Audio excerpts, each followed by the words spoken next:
5 મે 2025 દિવસે ગોંડલના રીબડા ગામના એક યુવક અમિત ખૂંટ આપઘાત કરે છે અને 5 જૂન 2026 દિવસે આ કેસમાં સંકળાયેલ એક આરોપી યુવતીનું અકસ્માતમાં મોત થાય છે. અમિત ખૂંટ આત્મહત્યા કેસ જે હતો એ ફરી એકવાર આ પ્રકારે ચર્ચાના કેન્દ્રમાં આવ્યો છે, કારણ કે 1 વર્ષ બાદ આ ઘટનાના ઘા ફરી એકવાર તાજા થયા છે. આખી ઘટના શું બની છે, શું છે આ ઘટનાની વિગત, તેના વિશે વાત કરીએ આ અહેવાલમાં. જય હિન્દ, BSI ન્યૂઝ પર આપની સાથે હું છું નિધિ ગઢવી. ગોંડલના રીબડા ગામનો અમિત ખૂંટ કેસ લગભગ સૌને યાદ જ છે.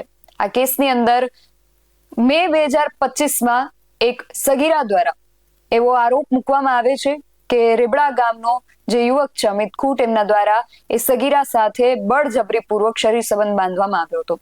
આ સગીરાએ પોલીસમાં એની એક મહિલા મિત્ર હતી એની સાથે જઈને ફરિયાદ નોંધાવી કે અમિત ખૂંટે એમની સાથે આ દુષ્કર્મ આચર્યું છે.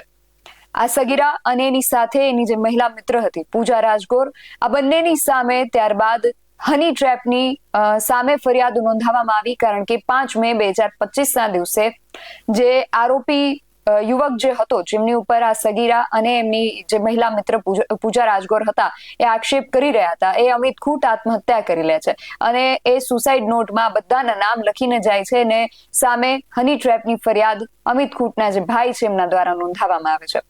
આજે આખો કેસ હતો એ આજે 1 વર્ષ બાદ ફરી એકવાર, આમ તો આખું વર્ષ આ કેસ ઘણી બધી ચર્ચાઓના કેન્દ્રમાં રહ્યો હતો, પરંતુ ફરી એકવાર આજે 1 વર્ષ બાદ આ કેસ ચર્ચામાં આવ્યો છે, કારણ કે આ કેસમાં અમિત ખૂંટના ભાઈ દ્વારા જે બંને મહિલાઓ ઉપર, એક સગીરા હતી અને એક યુવતી હતી, એમની ઉપર જે હની ટ્રેપનો કેસ કરવામાં આવ્યો હતો.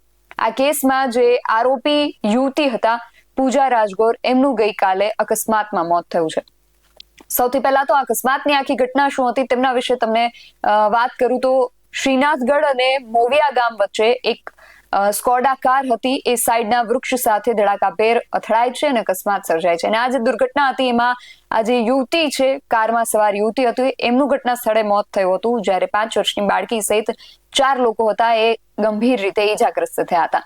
પછી સામે આવ્યું કે મૃતક જે યુવતી છે રીબડાના બહુ ચર્ચિત અમિત ખૂંટ આપઘાત કેસની મુખ્ય મહિલા આરોપી છે.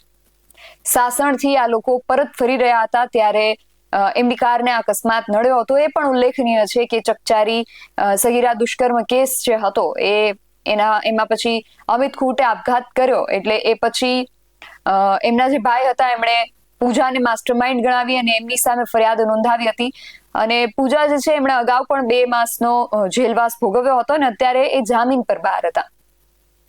હાલ જે માહિતી મળી રહી છે અકસ્માતની ઘટનાની, એમાં એવું કહેવાય રહ્યું છે કે એમના મિત્રોનું એક ગ્રુપ સર્કલ હતું, એ લોકો કાળા રંગની સ્કોડા કારમાં સાસણથી પ્રવાસ કરીને પરત ફરી રહ્યા હતા અને આ જ સમયે ગોંડલના શ્રીનાથગઢ અને મોવિયા જે ગામ છે, આ ગામની વચ્ચે દાવત બેવરેજીસ નામની જે હોટેલ છે એની નજીક આ જે કાર ચલાવી રહ્યા હતા એ ચાલકે સ્ટીયરિંગ પરથી કાબુ ગુમાવ્યો અને કાર જે છે પૂરપાટ ઝડપે જઈ રહી હતી, એટલે સ્ટીયરિંગ પરથી કાબુ ગુમાવતા આ કાર જે છે એક વૃક્ષ સાથે અથડાઈ અને ત્યાં અકસ્માત સર્જાયો. અકસ્માત એટલો ભયંકર હતો કે કારના પણ કૂર્ચા ઉડી ગયા અને વાહનને પણ ઘણું બધું નુકસાન થયું છે.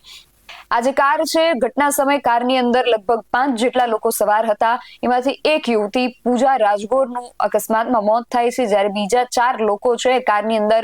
અમને જે રીતે માહિતી મળી રહી છે એમાં લાલો વધ્યા, નિરાલીબેન ગોહિલ, સંજયભાઈ જાખેલિયા અને ત્રિષાબેન ડાપિયા, આ 4 લોકો સવાર હતા, જેમાં ત્રિષા જે છે 5 વર્ષની બાળકીનું નામ છે. આ લોકો ઈજાગ્રસ્ત થયા છે. આ લોકોને પ્રાથમિક સારવાર માટે પહેલા નજીકની હોસ્પિટલમાં લઈ જવામાં આવ્યા, પછી એમને રાજકોટ પણ રેફર કરવામાં આવ્યા છે. પરંતુ અહીંયા ચર્ચાના કેન્દ્રમાં છે પૂજા રાજગોર. જે મૃતક પૂજા રાજગોર છે અમિત ખૂંટ આપઘાત કેસમાં, જે રીતે મેં અગાઉ કહ્યું કે 2 મહિના એમણે જેલવાસ ભોગવી લીધો છે અને 9મી મે 2025 દિવસે એ જેલમાં ગયા હતા અને 11 જુલાઈ 2025 એમને જામીન મળ્યા હતા. એટલે 1 વર્ષ બાદ હવે આ ઘટના બની છે. એટલે પોલીસે પણ પ્રાથમિક તપાસમાં એવું શોધી કાઢ્યું છે કે આ એક મોટું કાવતરું હતું. પોલીસે જે મુખ્ય આરોપી છે પૂજા રાજગોર, એમના વકીલ સંજય પંડિત અને દિનેશ પાતરની પણ ધરપકડ કરી હતી. આ જે વકીલો છે એ વકીલોએ સગીરાને અમિત વિરુદ્ધ ખોટી કાયદાકીય પ્રક્રિયા કરવાની તાલીમ આપી હોવાના પણ આક્ષેપો જે તે સમયે થયા હતા. પણ આ ગઈકાલે જે ઘટના બની છે એમાં હજુ પણ એક ચર્ચા જ છે એ વધી રહી છે, કારણ કે આ દુર્ઘટના જ્યારે ઘટી હતી એના લગભગ 20 થી 21 કલાક પહેલા આજે પૂજા રાજગોર નામની યુવતી છે, એમણે પોતાના ઇન્સ્ટાગ્રામ એકાઉન્ટ પર એક સ્ટોરી મૂકી હતી અને સ્ટોરી પણ હવે ચર્ચાઈ રહી છે, કારણ કે આ સ્ટોરીની અંદર તેમણે એક અજાણ્યા પુરુષ સાથેનો એક કપલ ફોટો એમની સ્ટોરીમાં શેર કર્યો હતો અને હવે આને લઈને પણ ઘણી બધી ચર્ચાઓ થઈ રહી છે, ઘણા બધા તર્ક વિતર્ક જે છે એ સર્જાઈ રહ્યા છે. હાલ આ ગઈકાલે જે અકસ્માતની ઘટના બની એને લઈને ગોંડલ પોલીસે તપાસ હાથ ધરી છે અને આગળ હવે આ તપાસમાં શું સામે આવે છે એ જોવાનું રહેશે. તમારું આ સમગ્ર વિષયને લઈને ને આખી જે ઘટના છે તેને લઈને શું માનવું છે અમને કમેન્ટ કરીને ચોક્કસથી જણાવજો. આવા જ વધુ અહેવાલો સાથે મળતા રહીશું. તમે મારી યુટ્યુબ ચેનલને સબસ્ક્રાઇબ કરવાનું અને અમને ફેસબુક અને ઇન્સ્ટાગ્રામ પર ફોલો કરવાનું ભૂલશો નહીં. બાકી અવનવી અપડેટ્સ માટે આપ જોતા રહો BS9 TV ન્યૂઝ. નમસ્કાર.